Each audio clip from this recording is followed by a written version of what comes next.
آج ہمارے ساتھ ہمارے مہمان ڈاکٹر فواد نعیم صاحب موجود ہیں اور ان کا تعلق سینٹ تھامس یونیورسٹی امریکہ سے ہے اور یہ وہاں پر تقابلی جو ہے الہیات یعنی کہ کمپیریٹیو تھیولوجی پڑھاتے اور ابھی اس وقت جو انہوں نے موضوع چنا ہے اس کا جو عنوان ہے کہ مزاح کے ذریعے استعماری جدیدیت کی مزاحمت. انہوں نے ایک ابھی حال ہی میں ایک تحقیقی مقالہ لکھا ہے جو کہ ابھی پبلش ہونے والا ہے اور ہماری خوش قسمتی ہے کہ ابھی پبلش ہونے سے پہلے ہی ہم اس کے اوپر گفتگو جو ہے وہ سنیں گے. اکبر الہ آبادی کا آپ جو دور دیکھیں 1846 میں پیدا ہوئے تھے اور 1921 میں ان کی وفات ہوئی تھی. آپ تاریخ کا اگر مطالعہ کریں تو یہ ایک ایسا دور تھا کہ جس میں انگریز کا جو مادی ترقی کا دور تھا وہ اپنے عروج پر تھا کہ ایک طرف ریلوے لائنز بچ رہی تھیں، برقی آلات آ رہے تھے اور ٹیلی گرام آ رہی تھی اور ان کا معیار ہی ترقی کا بالکل ہی ہٹ چکا تھا جو کہ ہمارا بر صغیر کا جو ترقی کا معیار تھا. ہمارا بر صغیر کا نہ صرف مسلمانوں کا، ہندوؤں کا، آپ ان کے بھگت کبیر دیکھ لیں، سکھوں کے گرو نانک دیکھ لیں، ان کی شاعری پڑھ لیں اور اس زمانے کا نصاب آپ دیکھ لیں کہ اس کی مرکزیت کیا تھی. اس میں انسان، اس کی روح، اس کو مرکزیت حاصل تھی نہ کہ مادی ترقی کو. اور پھر جب انگریز آیا تو اس نے تعلیم کا نظام، نصاب، سارا کچھ جو ہے وہ الٹ پلٹ کر کے رکھ دیا. معیار ہی اور بنا دیے گئے کہ ہمارے ہاں اور معیار تھے، اسٹینڈرڈائزڈ ایک ایجوکیشن کر دی کہ آپ کو اسی کے معیار پہ جانچیں گے.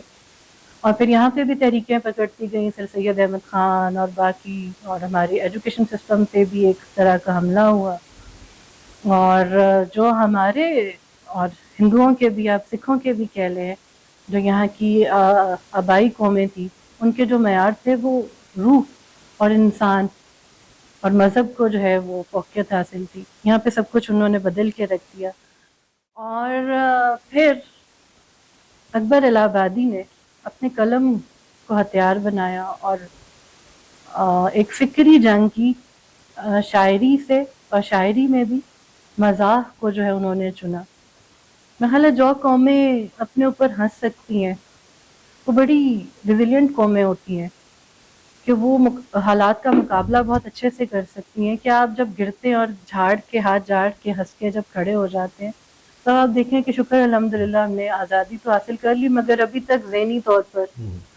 خیر اس چیز کا انہوں نے ترقی کا جو ایک چوٹ کی ہے اپنی شاعری کے ذریعے، اس کے کچھ ایک دو نمونے پیش کروں گی شعر کے اور اس کے اوپر تفصیلی گفتگو ڈاکٹر صاحب فرمائیں گے.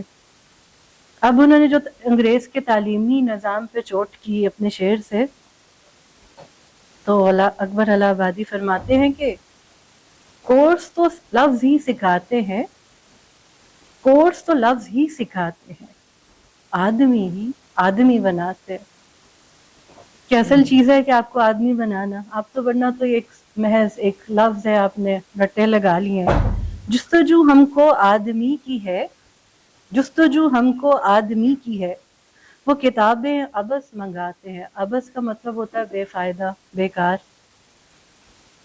اور پھر ایک اور انہوں نے گہری چوٹ کی کہ آگے انجن کے دین ہے کیا چیز، آگے انجن کے دین ہے کیا چیز، بھینس کے آگے دین ہے کیا چیز.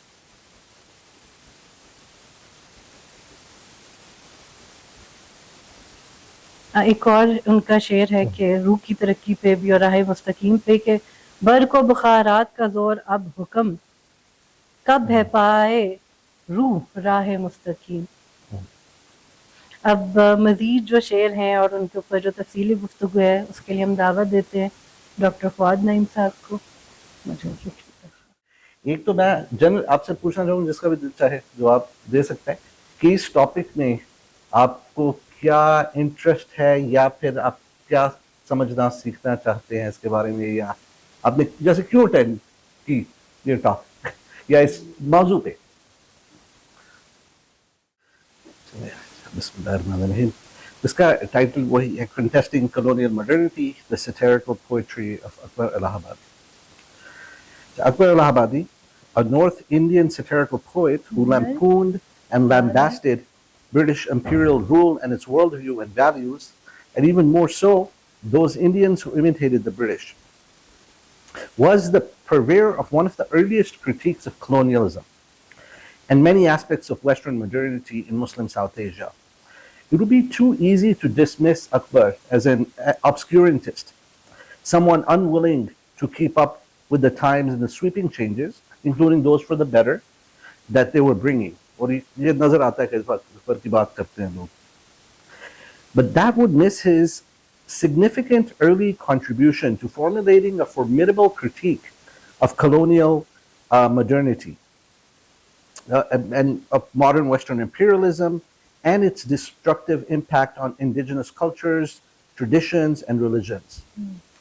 In his analysis of modern European colonialism and its impact, Akbar foreshadowed or anticipated many of the concerns that later post-colonial writers would highlight, such as the distinction between pre-modern imperialism and modern European colonialism. For example, Edward Said has written on that. The ruse of a civilizing mission, the idea of a civilizing mission to dominate conquered peoples economically, politically, and culturally. The creation of a westernized, quote-unquote, native elite and their internalization of colonial sensibilities. For example, many people have written on that, like, for example, Ashish Nandi, who's an Indian post-colonial writer. The adoption of Western views and lifestyles by colonized people and the consequent derision of their own selves and histories. For example, Frantz Fanon has written on that, black skins, white masculine. The centrality of economic exploitation in modern colonialism. Aim Cesar, for example, wrote on that in the 1950s, the West African writer. The policing of colonized peoples as a means of control and domination. The destructive effects of modern and colonial education on indigenous cultures. For example, Kumaraswamy has written on that. And the significance of the voices of ordinary people instead of just elites. So these are all concerns that Akbar al-Ahbari was talking about long before there was anything such as post-colonialism. So he's really, in a certain sense, a forerunner of many of the ideas that post-colonial writers would introduce over the decades. So Akbar was equally perceptive in forewarning how aspects of modern Western modernity, such as rationalism, scientism, and individualism, would be destructive of traditional and religious ways of learning, knowing, and living, replacing a deeply cultivated ethos based on Persianate, Indo-Muslim traditions with one based on colonial European modernity, often superficially. In these critiques, Akbar acted as a spokesperson for the religious, spiritual, and ethical views and concerns of the Indian Muslim public, or the South Asian Muslim public, and even more than the Muslim public, he would also bring in Hindus and so forth, some of the conversations. Trying to hold on to the traditions of his faith and ancestors, yet increasingly touched by the turbulent winds of modernity. Although there has been some recognition of the work of Allahabadi scholarship, voices like his have been often neglected for a variety of historical and methodological reasons. So I'll talk a little bit about Akbar and historiography, of why Akbar and others like him have been neglected. For the pride of place poetry enjoys in South Asian Muslim culture, it may come as something of a surprise that many, if not most, studies of Islam in modern South Asia seem to give little space or significance to poets and their ideas. Although Muhammad Iqbal may often be referenced, even he's typically viewed through his prose works or political ideas, and not usually for his voluminous poetry in Persian and Urdu. The situation gets worse when one considers the scholarly literature on Muslim responses to colonialism and modernity from the 19th century onward. Here, the prose works of Muslim modernists, reformists, quote-unquote fundamentalists, and in more recent scholarship, the ulama, often serve as the lens through which the intellectual and cultural pulse of South Asian Muslims is measured. Although such studies have been very valuable in situating the modern South Asian Muslim intellectual and cultural context, by largely leaving out the work of poets, they are arguably leaving out figures whose words are far more influential for a much larger body of the South Asian Muslim public than most of the intellectuals represented, with the exception of the ulama, who also have and many of the ulama were also Sufi. So, and the works of the poets, as well as the ulama, are works that may have been poured over by a much larger circle than the much smaller circle of the educated elite who might be reading some of the modernist and reformist writings and so on. Poetry in its classical Persian Urdu form, as well as in vernacular languages, on the other hand, has been a major part of everyday South Asian culture, known and quoted not only by the formally literate, but by all peoples of all classes and walks of life. Its use in poetry recitals, argumentation, courtship, mystical musings, and most significantly, ordinary everyday speech has made it the conscious and unconscious instrument for the absorption of values and ideas that it expresses, thereby powerfully influencing South Asian Muslim society. It should be noted that the argument here is not that there is a paucity or lack of scholarly work on South Asian Muslim poets, as there's many important studies, but that such poets are often seen primarily through a literary and historical lens, and have not been studied from the perspective of the study of religion or study of Islam. It is perhaps for this reason that a figure like Akbar al-Habadi, the first major and most prominent satirical poet, he really invents satirical poetry, not really invents, but it is in modern form. There's a tradition that goes, my larger article has that, but in this, I won't be able to cover that. Unless you want to sit here for 2-3 hours. So whose voice, he was the most major and prominent satirical poet in the Urdu language, whose voice was a chief alternative to the Muslim modernism of Sayyid Ahmad Khan and the Aligarh movement he spearheaded. And despite this, he hardly figures in histories of modern South Asian Islam. If you pick up some of the major books on kind of the history of modern South Asian Islam, there's just, maybe a few lines here and there on Akbar al-Habadi. But despite the fact that he's covered in Pakistani textbooks, mein inka naam hota hai, magar wo bhi, I think it's oftentimes without really how the implications of what he was saying. But another reason for Akbar's absence from much historiography may very well be that he was perhaps a chief early public critic of Muslim modernism, which was presented until recently, especially by Western academic, but also South Asian nationalist historiographies, as the only significant Muslim voices of the modern period. Opponents to modernism were were often seen as traditionalist, old-fashioned, conservative, medieval relics that were trying to hold on to perspectives and values that were bound to fall away as modernity progressed. So that's another major reason. It was a similar reason for why the ulama, and some of them were much more influential, like Mullah Shafii Thanvi and others that I've written on, than a lot of the figures that you find in all the major works. But the ulama are not mentioned for similar reasons as this, that they seem to represent some bygone time or something like that, despite the fact that they're doing creative work that is reaching a lot of people. Perhaps there was yet another reason why Akbar al-Habadi was not taken as seriously as others. Ralph Russell, who has done probably more than anyone else to introduce Urdu literature to Western academic audiences, writes, and it's a bit of a long quote, but it's a useful one. He says, Akbar al-Habadi has been the victim of much injustice at the hands of scholars, both in the West and in the Indo-Pakistan subcontinent that was his homeland. The reason is a simple one. Akbar's fame is based, and quite properly based, upon his humorous verse. And scholars tend to be rather solemn people who may enjoy reading humorous verse in the brief periods of recreation which they allow themselves, but to whom the thought simply does not occur that a man may express in humorous verse ideas just as significant and basically just as serious as, let us say, a man who writes a voluminous commentary on Holy Writ. Akbar was such a poet. End quote. So whether one takes Russell at face value or not, his contention that humor is not often taken seriously, pun intended, is hard to argue with.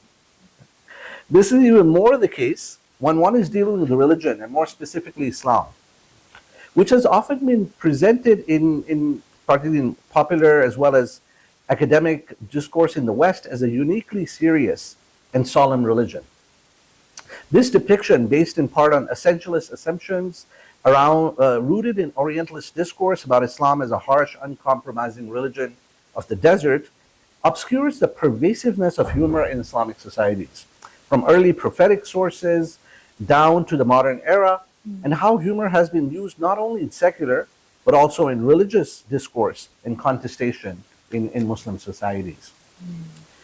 The poetry of Akbar offers a trenchant modern example of this tradition of humor and its efficacy in articulating and defending Islamic traditions and values in the face of impending secular modernity. Using satire to pick apart many of the emergent assumptions and practices, especially among Indian Muslim elites under British rule, Allahabadi aimed to give voice to the Indo-Muslim culture and values of the Indian Muslim public, and the richness of the ancestral traditions they had inherited. Satirizing the superficial adoption of new values, cultural practices, and viewpoints by Indian Muslims under British colonial influence, he contrasted those with the tried and tested verities of Indo-Muslim traditions, as lived by ordinary folk and grounded more specifically in the deeply Sufi intellectual culture of South Asian Islam. To understand Allahabadi's critique, one must place it in the aftermath of the failure of the 1857 uprising, or War of Independence, it's a contested term, by Indians, Muslims, and as well as Hindus against British rule. The British response was particularly harsh towards Muslims involved in the Muslims involved. Muslim elites, both political and religious, were punished with death and exile, and widespread destruction of Muslim political and educational institutions followed. Many divergent Muslims' responses to this tumultuous turn of events emerged. This was like a threshold for Muslims. In fact, I do this in another place, and other people have done it as well, that आप जायजा लें जो भी सारी movements इस्लामी नजरियात की किस्में हैं यहाँ पर, सारी movements जो है सब कॉन्टिनेंट में, उनका roots वहाँ पे जाते हैं कहीं ना कहीं से. There's all the different responses. One of the most influential was the intellectual and social modernism of Sayyid Ahmad Khan, which stays with us in different formats to this day, who advocated for an adoption of modern European thoughts, values, and social practices as a way for Muslims to have a prosperous future in British India. Khan's landmark achievement in this regard was his establishment of Aligarh College, whose purpose was to bring modern education to Muslims. Sir Sayyid's perspective became quite popular for many Muslim elites and enabled the creation of a new, modern educated Muslim elite, but was also met with much opposition from the ulama and other voices advocating for the preservation of Islamic norms and ideas in India. It was in this context that Allahabadi began to compose his poetry, and his voice became an unexpected critic of the Aligarh modernization and a champion for the traditional values of Indo-Muslim cultures and the viewpoints of Indian Muslims who did not share the privilege of being part of the modernizing elite.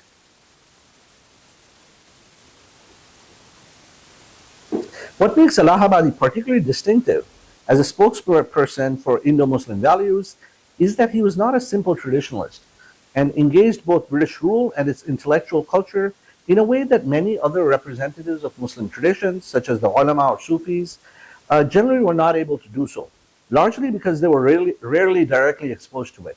often shunning both modern education as well as contact with the British. So,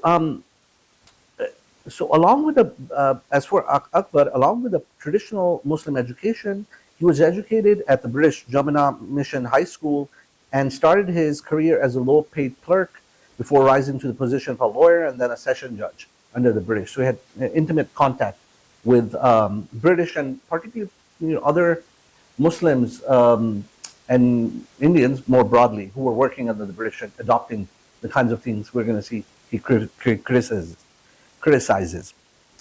Akbar was familiar with English literature and cited it in his poetical works, although his poetry sometimes used classical Persianate forms such as the ghazal and the rubai. He was also among the most important figures in the development of the most widely used modern Urdu poetic form, nazm. Akbar's sympathy, though, always remained with the ordinary South Asian, which may perhaps be attributed to his own origins. Unlike many modernized Muslims, Akbar came from a middle-class family from a country town. Thus, despite his employment with the British, his voice was always in support of the ordinary Muslim, whether in India or through the Islamic world, as European colonialism spread widely in the early 20th century. He was likely referring to himself and others like himself when he composed the following lines. पेट मसरूफ है क्लर्की में, पेट मसरूफ है क्लर्की में, दिल है Iran और तुर्की में, right? So, and this refers to इसमें ये भी एक ईरान और तुर्की अकेले ममालिक थे उस ज़माने में जो कि colonize नहीं हो सके, जो resist कर रहे थे.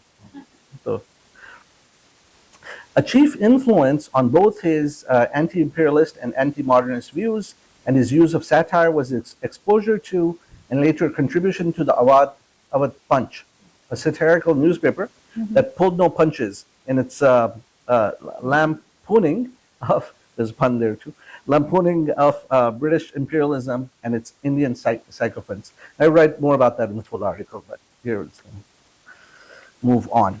Okay, so this section, next section, I want to talk about Akbar's views on British imperialism. So in which he has some trenchant critiques of.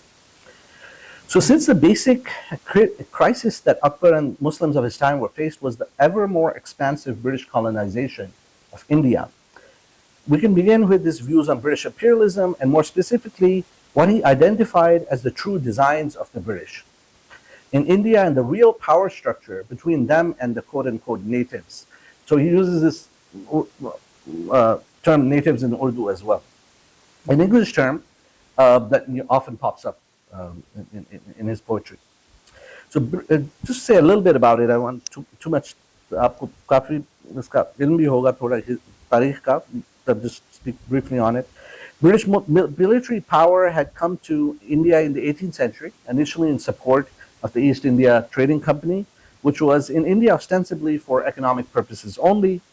But by 1803, the British had already conquered Delhi, the capital of the crumbling Mughal Empire, and the Muslim emperor was henceforth an emperor in name only. The crushing of the revolt of 1857 and the massive reprisals by the British paved the way for unrestrained British power over all of India.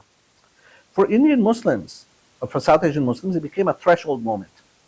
They were forced to realize that the old order, where Muslims had sovereignty and cultural self-determination, was gone forever, and that they must come to terms with the new order or perish. Right. Responses, as I already mentioned a little bit, to this situation ranged from that of Sayyid Ahmad Khan, who argued for an almost complete identification with the outlook and aims of the British in India, to ensure that Indian Muslims prospered. So that's an important point. There's a conversation about whether Sir Sayyid was actually some agent or something. I don't think that, even though I'm not sympathetic to his views. I think he was trying to do his best, but his view was ultimately was really a kind of just kind of, if you can't beat them, join them, so. So from that perspective, and many other layers, to that of the ulama, right? The ulama who largely advocated a renewed focus on Islamic ideals and practices and keeping aloof of the British and their ways. Akbar al-Allahabadi rejected the argument that British and Muslims' interests were identical, propounding that the opposite was actually the case. He also, unlike the ulama, engaged, at least most of the ulama. There's some of the ulama started engaging modern Western thought. Again, Maulana Thanvi is one of the most important examples of that. But it's really few and far between. So by the time of Akbar, the British in India had come to present themselves as benevolent rulers, right, who were there for the benefit of Indians themselves, bringing them the best of modern civilization, education and progress, as European colonial powers had often argued in the colonizing of Asia, Africa, and other territories. The term I used earlier, civilizing mission, in French is la mission civilisatrice, which this was an official term that the French used. The British didn't have they have many policies like that, but that we are here just really for the benefit of the people, right? That we can bring them all the benefits of progress and civilization and so forth. I think one of the best examples in South Asia of that is Rudyard Kipling, the writer of Jungle Book, who wrote The White Man's Burden. So everybody know what The White Man's Burden is, right? It's exactly that, right? To civilize the natives. So Akbar saw right through this claim of benevolence, which was often taken at face value by Muslim modernists as a pacifying policy. Akbar says, as a pacifying as a pacifying ploy to advance British power and economic interests in India. So Akbar writes, "ये बात गलत कि मुल्क इस्लाम है हिंद, ये बात गलत कि मुल्क इस्लाम है हिंद, ये झूठ कि मुल्क लक्ष्मण और राम है हिंद। हम सब हैं मती और खैर और ख्वाह इंग्लिश, यूरोप के लिए बस एक गोदाम है मुल्क." So, Akbar in this poem demonstrates a keen observation of how British rule is a cover. It's just for the exploitation of South Asia. It is no longer, India, the Hindustan is no longer a bearer of the traditional religious values and cultures of Islam or of Hinduism, as it had been for centuries, but rather a bearer of economic products and resources that can be looted and hauled off to Britain. Another poem assails the modern European ideas of enlightenment, roshni, civilization, tehzeeb, and progress, tarakki, all part of the official British rhetoric justifying their presence in India as advancing the interests of Indians, whereas they are being used to exploit and ruin those that they're supposed to help. जिस रोशनी में लूट ही की आपको सूझे, जिस रोशनी में लूट ही की आपको सूझे, तहजीब की मैं इसको तजल्ली ना कहूँगा, लाखों को मिटा कर हजारों को उभारे, इसको तो मैं दुनिया की कहूँगा. ये तो आजकल भी यही हो रहा है ना.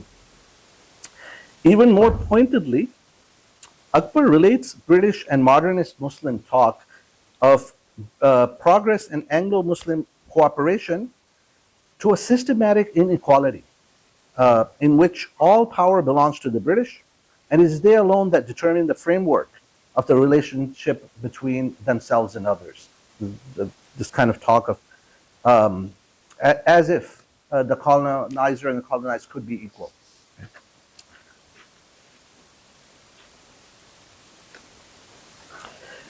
कैसी तरक्की कैसा mail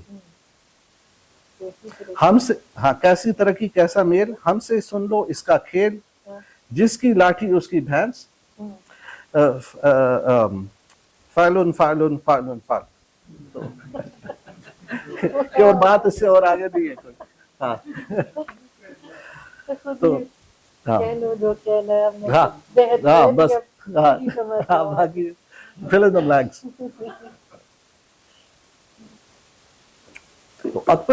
So Akbar furthermore takes to task the hypocrisy of British imperialism in using the Orientalist stereotype of Islam that it was spread by the sword when the British themselves spread their rule through far more destructive weapons, such as the gun and the cannon.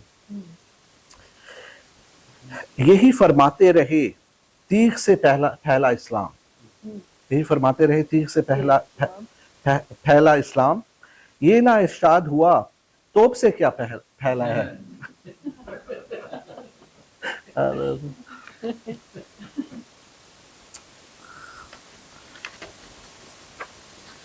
The poem further continues that even if Islam had been spread by force, at least it brought something of value. Although he doesn't agree with that, but even if it had been spread by force, at least it brought something of value to the communities where it spread, such as faith and refined morality, unlike British rule, which has brought only oppression and humiliation.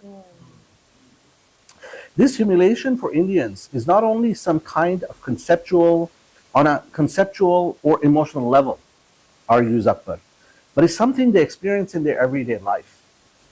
Many verses speak of imperial control and the surveilling state through the police and the civil service, such as the following lines from a longer poem that discusses how it is uncomfortable for Akbar to even go outside. He says, ہر گام پہ چند آنکھیں نگراں، ہر موڑ پر ایک licence طلب، اس park میں آخر اے اکبر میں نے تو ٹہلنا چھوڑ دیا.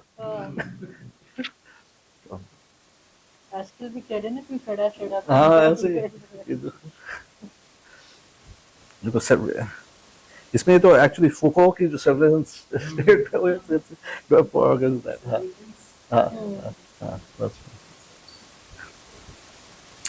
اس پہ بات ہم نہیں زیادہ کرتے اس پہ اس زمانے میں ایٹ لیسٹ. چلیے اس طرح کے اور کافی ہیں شعر. اس میں سے تھوڑے سے میں نے اپنے لارجر میں آرٹیکل میں ڈالے ہیں، آپ خود ڈھونڈ سکتے ہیں بہت ساری چیزیں. اکبر میرا مطلب ایک آپ خود جا کے جو بھی میں کبھی کسی پہ کام پریزنٹ کرتا ہوں تو یہی مقصد ہوتا ہے ایک طرح سے کہ ان کو جا کے پڑھیں. تو اب میں نیکسٹ سیکشن پہ I'll move to the next section on Akbar on modern education and the bubble culture. So now that was a critique of the British, and now it turns to how South Asians themselves, or South Asian Muslims particularly, are adopting aspects of the British culture, particularly through modern education. For Akbar, the real mortal danger of British rule for Indians and Muslims does not lie merely in their military occupation, but in their intellectual and cultural domination. After all, conquerors had come before, and at times such as the Mongol invasions caused massive death and destruction, much more so than the European conquest did. Right?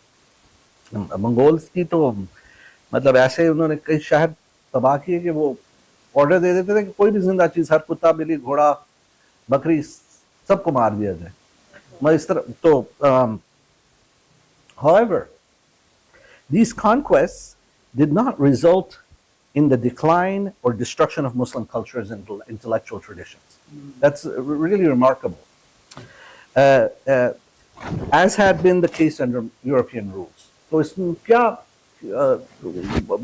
یہ what is the reason for that? Right?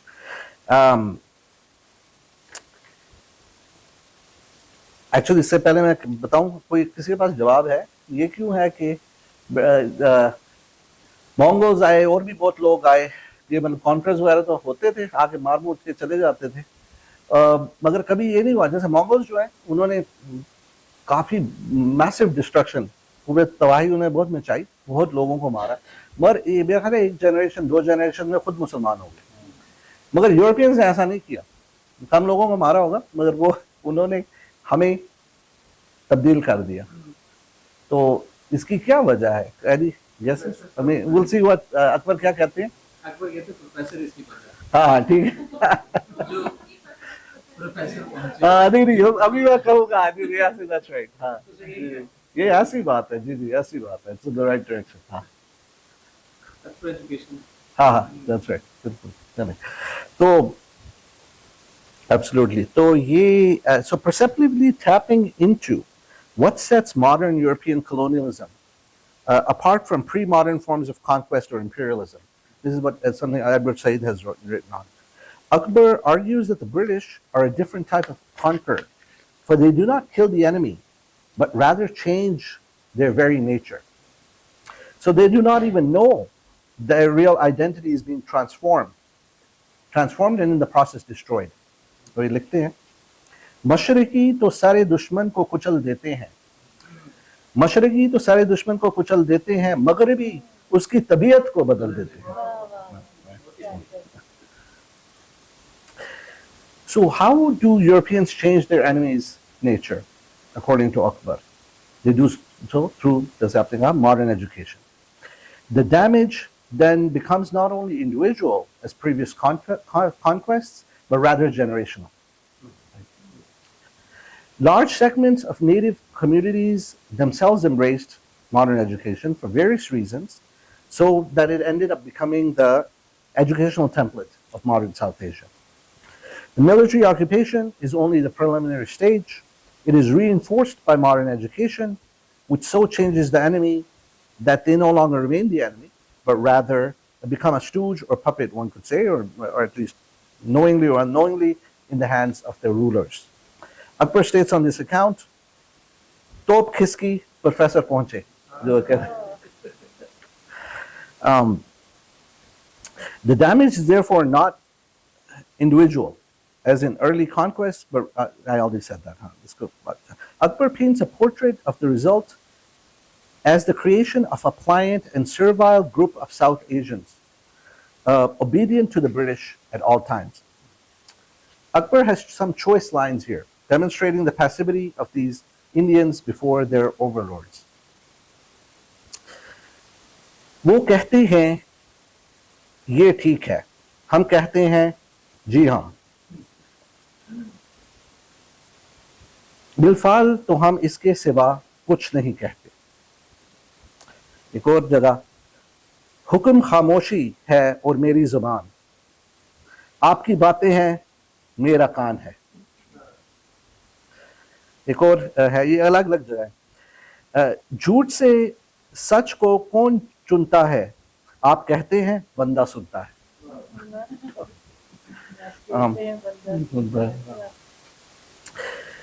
But passivity is perhaps understandable, as all power resides in the hands of the British, as Akbar explains in another poem.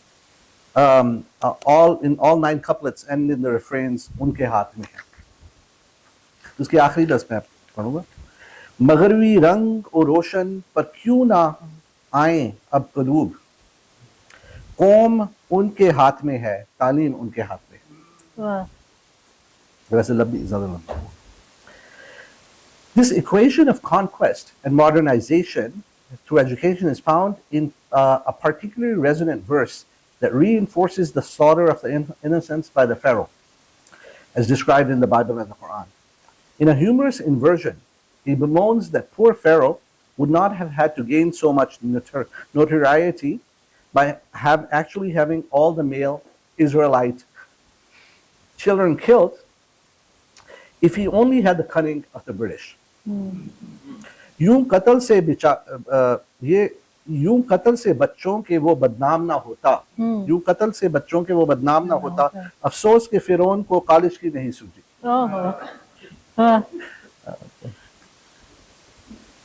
Okay, फिरौन को college की नहीं सूझी.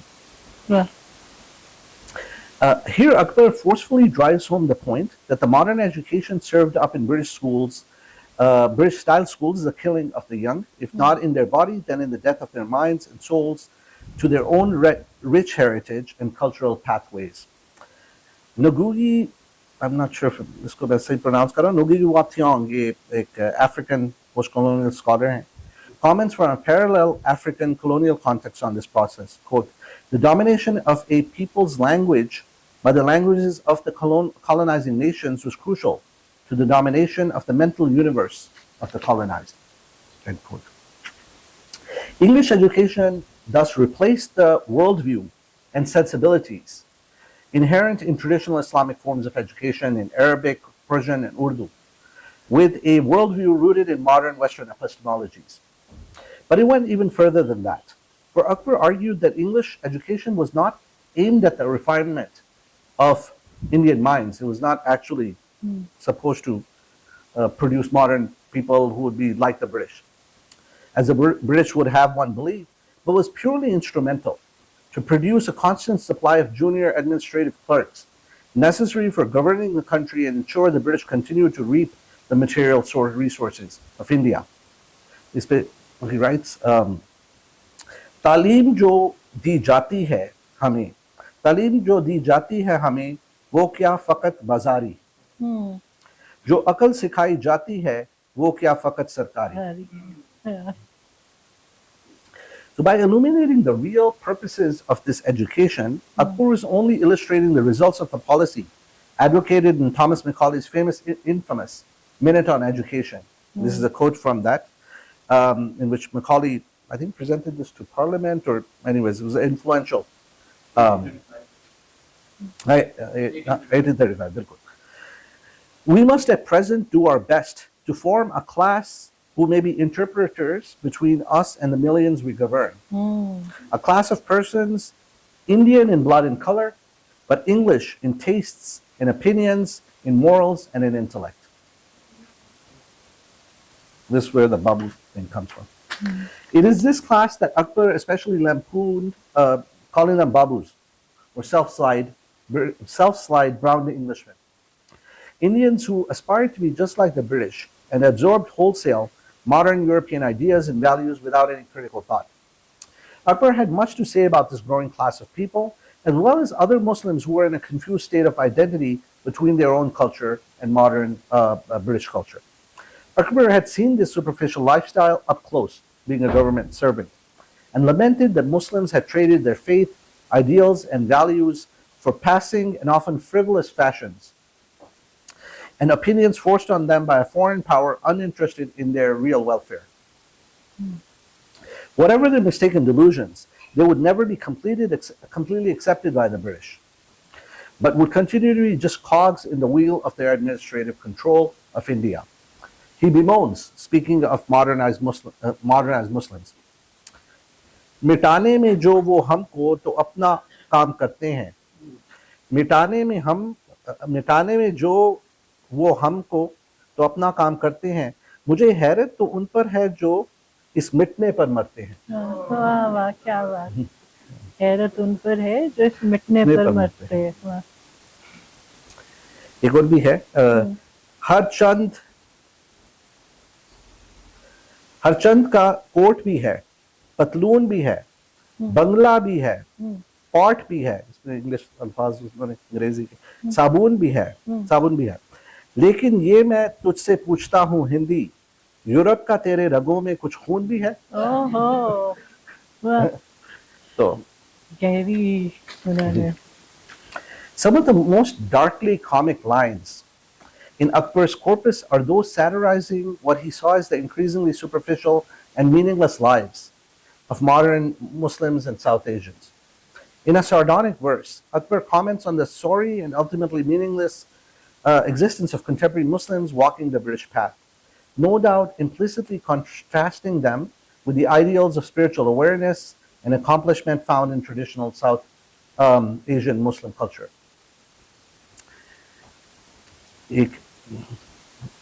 लिखते हैं, हम क्या कहें अहबाब क्या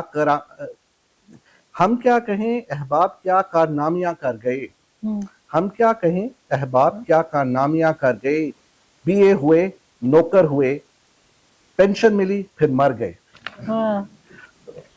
It is both funny and sad. कर दिया. जी, इसी तरह और भी है.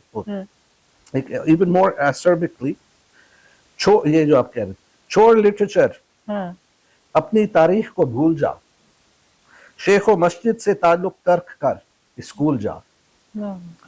4 दिन की जिंदगी है, कोफ्त से क्या फायदा, खा डबल रोटी, क्लर्की कर, खुशी से भूल जा.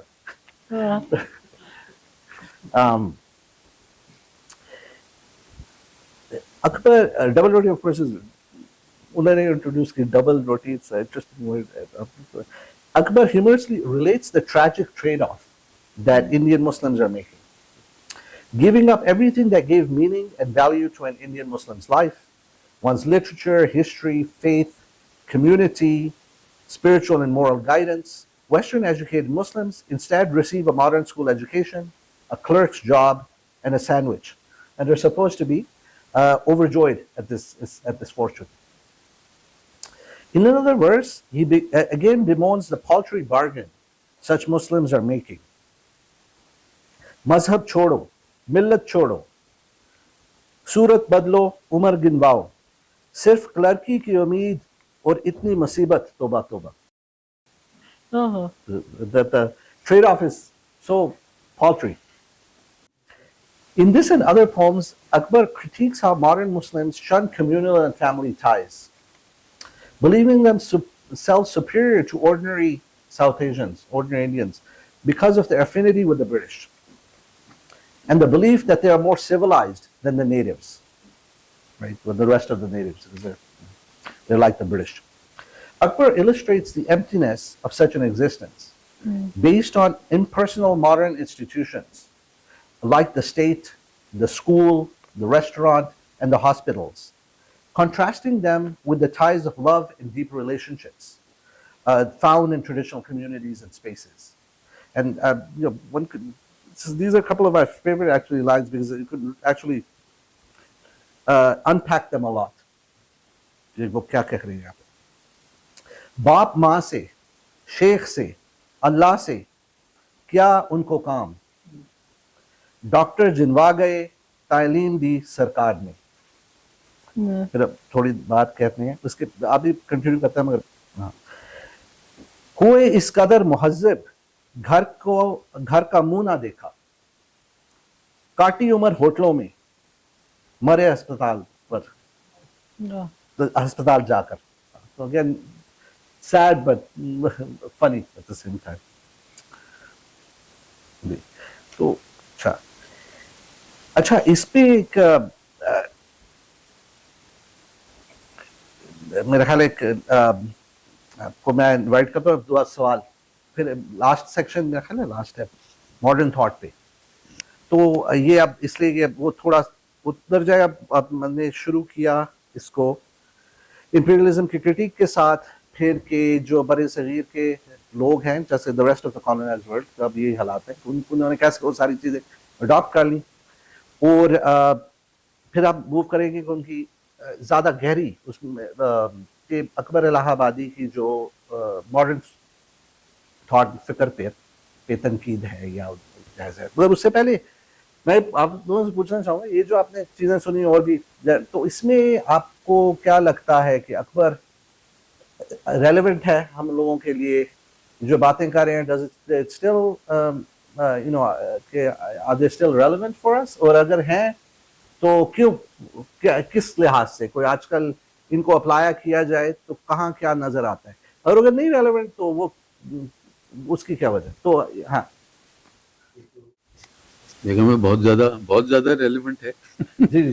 کیونکہ میرے خیال میں وہ یہ ہے نا کہ جو گند ہے وہ اتنا پک کے دب کے نکلا ہے کہ وہ سرفیس پہ آنا شروع ہو گیا، نظر آنا شروع ہو گیا. دوسرا یہ کہ یہ ذہن میں آتا ہے کہ یہ بہت لانگ سائیکلز کی چیزیں ہیں. مثلا ایک کتاب تھی کنفیوشس، اپنی زندگی کے بارے میں لکھ رہا تھا کہ کیا ہو گیا ہے جوان لوگوں کو، ایلڈرز کا وہ تہذیب بھول گئے ہیں. تو یہ سائیکل ہم ایک بڑے لمبے سائیکل میں، تو یہ اتنی جلدی نہیں ختم ہوگا. بالکل ہے.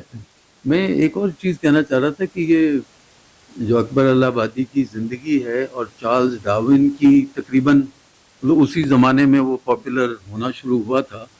اور ہم تو یہی سنتے ہیں نا کہ کالونائزیشن میں ایک سائنٹیفک بایولوجیکل جسٹیفیکیشن بھی ان کو مل گئی تھی، سروائیول آف دا فٹیسٹ کے، ہم تو ہیں ہی جینیٹکلی سپیریئر. تو اس پہ تو نہیں کوئی کامنٹری انہوں نے کی. اس میں کافی لکھا ہے مگر ایگزیکٹلی اس چیز پہ نہیں، سوشل ڈارونزم والی ٹائپ چیز پہ نہیں، مگر ہاں ڈارون اور پوری اس پہ ابھی آئیں گے، وہ ماڈرن تھاٹ پہ. ہاں بالکل اس پہ آئیں گے. جی اس کو کانٹراسٹ انہوں نے کیا ہے. سر جہاں تک میں نے اکبر کو پڑھا، کلیات پڑھا میں نے، تو میں نے یعنی ڈیٹیل سے پڑھا، تو اب اس میں مجھے یہ سمجھ آئی کہ انہوں نے ملکہ وکٹوریہ کا جو ہے وہ قصیدہ بھی لکھا ہے، اور اس میں جو ماڈرنٹی کے اوپر اتنے سارے شعر ملتے ہیں وہ سارے تعریف میں آ جاتے ہیں. کیا آپ میں آ جاتے ہیں؟ تعریف ہے نا ان کی کہ ملکہ وکٹوریہ شیر اور بکری ایک ہی گھاٹ پہ پانی پیتے ہیں، تو انجن کی ترقی سے یہ ہو گیا، اور آئے گوروں نے تو ہمیں اس طرح سے سنبھالا، اور ہمارے یہاں سے جو ہے وہ چور لٹیرے اور یہ سب جو ہے ان کو ختم کر دیا، تو امن و امان ہوا. یہ سب باتیں تو وہ یعنی جو یورپین تھے وہی کہہ رہے تھے نا. تو جب آپ ان کا یعنی لکھتے ہیں قصیدہ، تو آپ یہ ساری باتیں ان کی خوبیاں بیان کر رہے ہیں، لیکن باقی ساری شاعری کے اندر وہ ان کی خامیاں بن کے آ رہی ہیں. ایک بات جو مجھے ان کی تھوڑا جو کنفیوز کی. دوسری بات یہ کنفیوز کی کہ وہ خود ماڈرن تعلیم کے خلاف تھے، اور وہ خود جج بن گئے، اور اپنے بیٹے کو بھی انگلینڈ پڑھایا اور ڈپٹی کلیکٹر بن گئے.